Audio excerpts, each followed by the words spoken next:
Here's a scenario that is more common than it should be. A parent in a blended family passes away. They had a will. They left everything to their surviving spouse. The intention was simple and loving. Take care of the person you built a life with.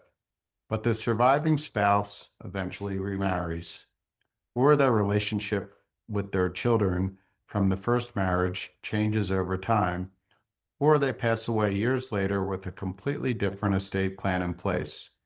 And the biological children of that first parent end up with nothing, despite their parents' clear intention to provide for them.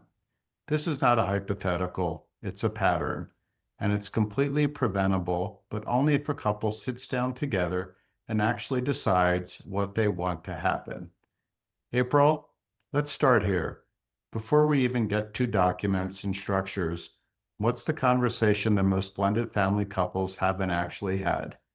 The conversation about what they want to happen, not what they assume will happen, not what sounds right in a moment, but a real deliberate conversation between the two of them about if I pass away first, what do I want for my spouse?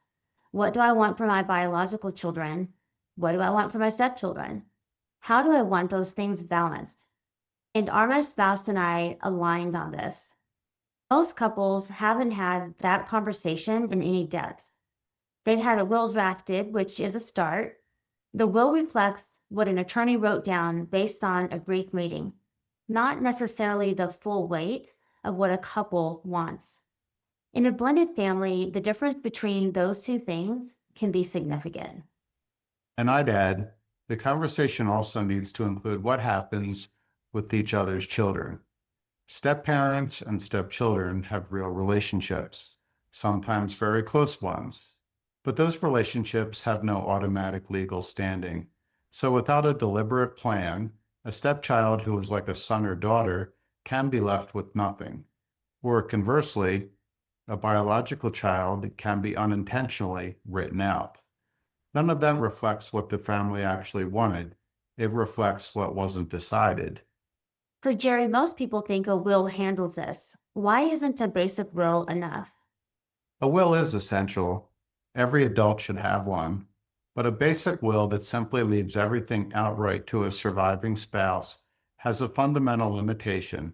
It gives up all control over what happens next.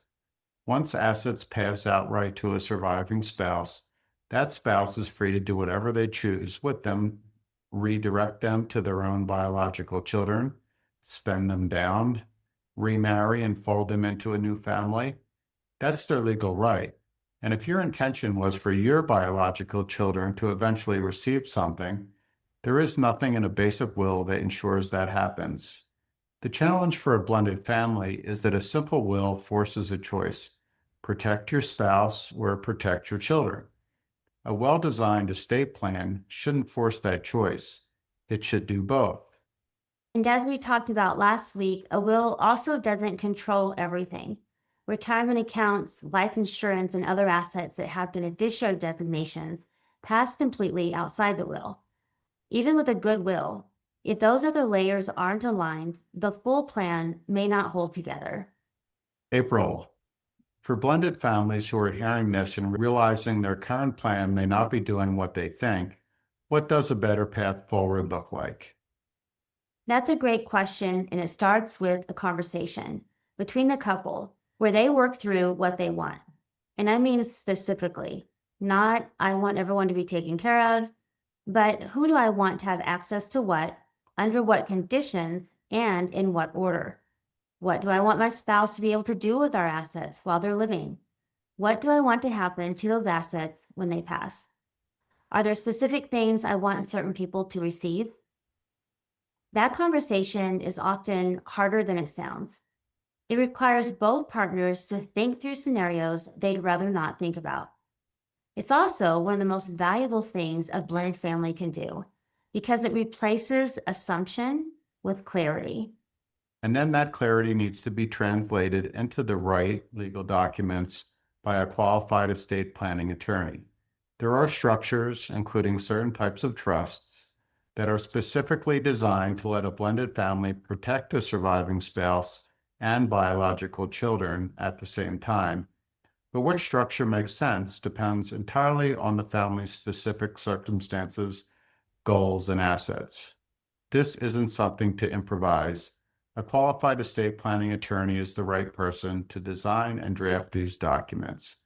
What we do as financial planners is help a couple get clear on their goals before that meeting. So when they sit down with the attorney, they know what they're asking for. That makes the legal work faster, more precise, and more likely to actually reflect what the family wants. And it's not a one-time exercise. Families change, relationships evolve. A plan that was right 5 years ago may have real gaps today. Part of our role at White Oak Planning is making sure clients revisit this regularly. And that the financial plan, the legal documents, and the beneficiary designations, and the insurance are all working together. That's what it means to have a financial director in your corner. I want to make one more point before we close, because it gets to something much bigger than any individual document. Most blended families have risks in their financial life that they haven't fully identified yet.